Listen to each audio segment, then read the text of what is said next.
Dikkat Müslümanlık oğlum. Zımma düşey niye düşmeyelim? Onu gurun açacak olsan şehirlerdeki düşüp de o zımmanın gurun yok.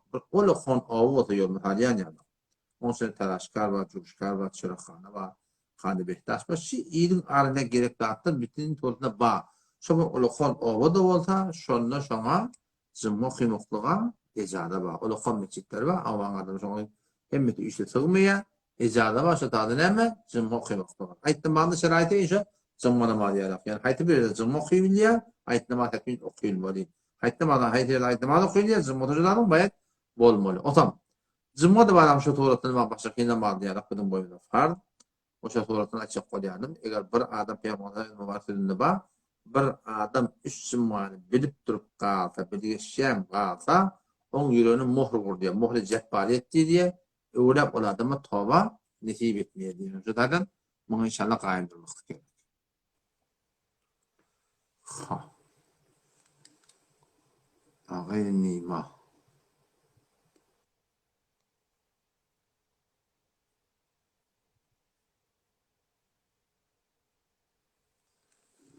Ya samadım.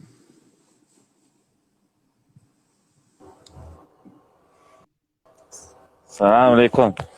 Aleykümselam ve rahmetullah. Bu neydi bağışlayamasak geldim ben. Hava tamamatın güzel. Şimdi birden tesvir koyatmayan şu dem oyma tağilim yatıydı da şey çıktım karanlıkta. Ya ayıp yok rahat. Ben birden açtım. Doğrusu ben senden bir helaliyet rahatçaktım da. Bir istiva fikrettim senden sonra hem aytçaktım hem de ben yanak bilen oğlulla dem bir estirle dedim biliyorum. Doğrusu men den evvelken gurunglun vatlan kulak yattım ta inki şeyhaki gaziye tek testiyo falan bolmadım bir fikrim meşgul oldu biliyor musun? Anam sen bir istoriyana var deme bir neme zat yazdım biliyor musun? Ama fikrim meşgul olansan. Doğru men bula deme şöyle münazaradan kaçandan sonra yine deme düşünüştüm ki deme ben hak sen bilen anam sonra da yine de deme şey Tamiyetten sirimde aytýanlaryň doğrudygyny näme? Şu familiýamyzyň bir saýyrlypdy. Am şu bir näşden agummatdy, şu aýatlamsa mydam gelýärdi bula bilýärmi? Doğru. Am şula biz hem haman muny ol 5-ni 7-ni tutýatdyk, şula hiç sesini çykarmaýatdy. Onam ýaňrak bir aýyrlanna, şula üçünni ýykmalyp aýny gurşak ýanak bolup demiş familiýam bir örekden aslan şula bar bolýar. Am bir däme doğrusu hem familiýamda däme illa billah men aga däme 5-im tutjak däme men şu maçelle däme şunu ýykmadyk däme şu maçelle keplemediňiz men 5-im tutjak diýip şu agulla sen näme narahat bolup çykyp gitdiler. Şunuýarmy? Ne aytsak bolýanym innişi däme şola ýeki däme mana şu mowa däme şoň dogry dädiň bilýärmişdik. Däme şu mowa däme şu ders okypdyr şu mowa aýtmapdyrlyk ýa-ni sen aýtşyň ýanak ýumşaklyk bilen beýasap soram aýdars diýipdir. Bir nemunesi älekinnäm inni kabul edilmeýär. Agullyň narahat bolup gitmedine däme radio bolup dugly tarap däme äpperk gidip öti. Antaram aýdaýan kepsi da bilýänmeseň oňa aýtmapdyryň diýdi. Awa aslında aytýan ki narahat bolup çykyp gitdiler. Men de şu aýtjak jamaşap öwrük gelemde şu helaliyetden sirimden bir fikrim adam daý jawan oglan bir fikriň öwedi bolýar da bilýän. Falan da goýan zatlar böyle ay bola many ay tekdes diýo falan soram görsem bagan hakdan bilen näme bulan öldürdilen münazaraň lagwedenne bulan öldüri kaçanna bulan öldüri ýa-da deliller ýokdy bulan öldüri. Men de bir dem storylaryň birinde däme bir istiva etdim mana däme ay däme senki ýoluň istiva falan diýip däme ay ýüregimde batda mana bir däme bagysla diýen bir däme helaliyet alaýyn diýdim da senden. Men Allah'a tawfik bir has bir Hudaýdan tawfik var. O da şu wagt bir dogamşy ya Allah, Allahümme inneke afuvun kerimun ya Allah sen afwet wuji sen bagşlaýy Aham ya Rabbi bana şu ara bir doga atalım dedim. Ya Allah bagşlaýy wuji afwet wuji. Osam sen bendelerin ki men hakymda bilmeýän kepli Allah hemmedim maaf etdim, seni men maaf etdim men Hudaýdan doga etýän. Alqaym bol ben. Ýüregimde milletimden kinem kudratim ýok. Aqullarım ki şey ketýärler fakat şolar ki bilip etýärler şolara bagşlamak. Bilmeýän etýärler we düşünýän etýärler we aqulny moladan men taramdan maaf. Ol bilip etýärler bagşlamaýarlygym, onun da hakyna kine kudratim ýok. Ýöne isleýän ýüregim şu bilip durup şeriat defilap berleri Hudaýda tutdum ta ki Hudaýda şolar bir taýlandyrar. Hany wede? Başla. Men näçe aýtjak bolýanym şu men de hamany şu dämeman deň duşlam dämişin ýanyk däme istiva fikir edelle bolýar diýjek bolýanna mana şola da dämen ne düşünsün diýjek bolýan aýtjak bolýan. Hoşça söyleyin. 10 saniye mende wagtym bar. Bolur dedi. Bolýar. Başla var. Bolýar, sağ ol. Saat bol bu gece bolýarmy? Bolýar Mehmut Sadygy da salam aýtdy da evvel aýdandyr bolýar.